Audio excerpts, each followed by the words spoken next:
Sultan Hamengkubuwono I adalah dinding dan atapnya terbuat dari batu bata. Pesanggrahan tersebut merupakan bukti keanekaragaman tinggalan pusaka budaya Yogyakarta, aset potensial yang dimiliki Jogja istimewa. Setelah pesanggrahan Ambar Ketawang, Sultan Hamengkubuwono I mengenalkan pesanggrahan Taman Sari.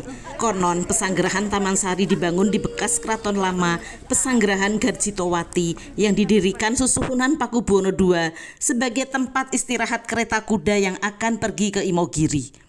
Namun Hamengkubuwono I menjadikan sebagai kebun kerajaan, sekalipun beberapa bangunan yang ada mengindikasikan Taman Sari berfungsi sebagai benteng pertahanan terakhir jika istana diserang musuh. Konon salah seorang arsitek kebun kerajaan ini adalah seorang Portugis yang lebih dikenal dengan nama Demang Tegis. Setelah difungsikan sebagai tempat rekreasi, Taman Sari juga memiliki sebagai fungsi pertahanan dan fungsi religi. Fungsi pertahanan tampak pada tembok keliling yang tebal dan tinggi, gerbang yang dilengkapi tempat penjagaan, dan bastion atau tulak bala sebagai tempat menaruh persenjataan.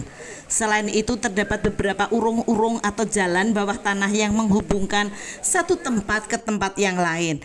Inilah salah satu mitos yang mengungkap bahwa ada hubungan langsung Taman Sari ke pantai Parangkusumo. Juga posisi bangunan bak pulau kenanga yang tinggi diduga difungsikan sebagai tempat peninjauan apabila musuh datang. Fungsi religi ditunjukkan dengan adanya bangunan Sumur Gumuling dan Pulau Panembung. Sumur Gumuling yang berbentuk melingkar difungsikan sebagai masjid, sedang Pulau Panembung digunakan oleh Sultan sebagai tempat bermeditasi. Kedua bangunan ini berada di tengah kolam segaran yang tamak menyembul di bentangan air yang luas. Taman Sari bukanlah tempat rekreasi biasa. Terdapat beberapa mitos lain yang melingkupi dan dipercaya hingga kini. Selain hubungan langsung ke Parangkusumo, tempat ini dulu merupakan danau yang cukup luas. Bahkan ada dermaga yang hingga kini masih bisa dilihat. Mitos lain mengatakan Sumur Gumuling adalah tempat pertemuan antara Ratu Pantai Selatan atau Nyi Roro Kidul dengan Sultan Yogyakarta.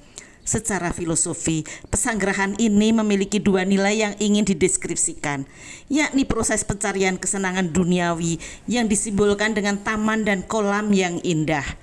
Namun di sisi lain, ada bangunan utama yang disebut Sumur Gumuling, serta adanya mihrab atau tempat imam yang biasa digunakan untuk imam sholat. Bisa diartikan, Sumur Gumuling yang menjadi bagian dari Taman Sari tersebut merupakan simbol ujian bagi seseorang dalam kehidupan di dunia, yakni antara kesenangan duniawi dengan aturan-aturan ilahi. Semua itu digambarkan dalam pesanggrahan Taman Sari yang kini berada di pemukiman padat penduduk.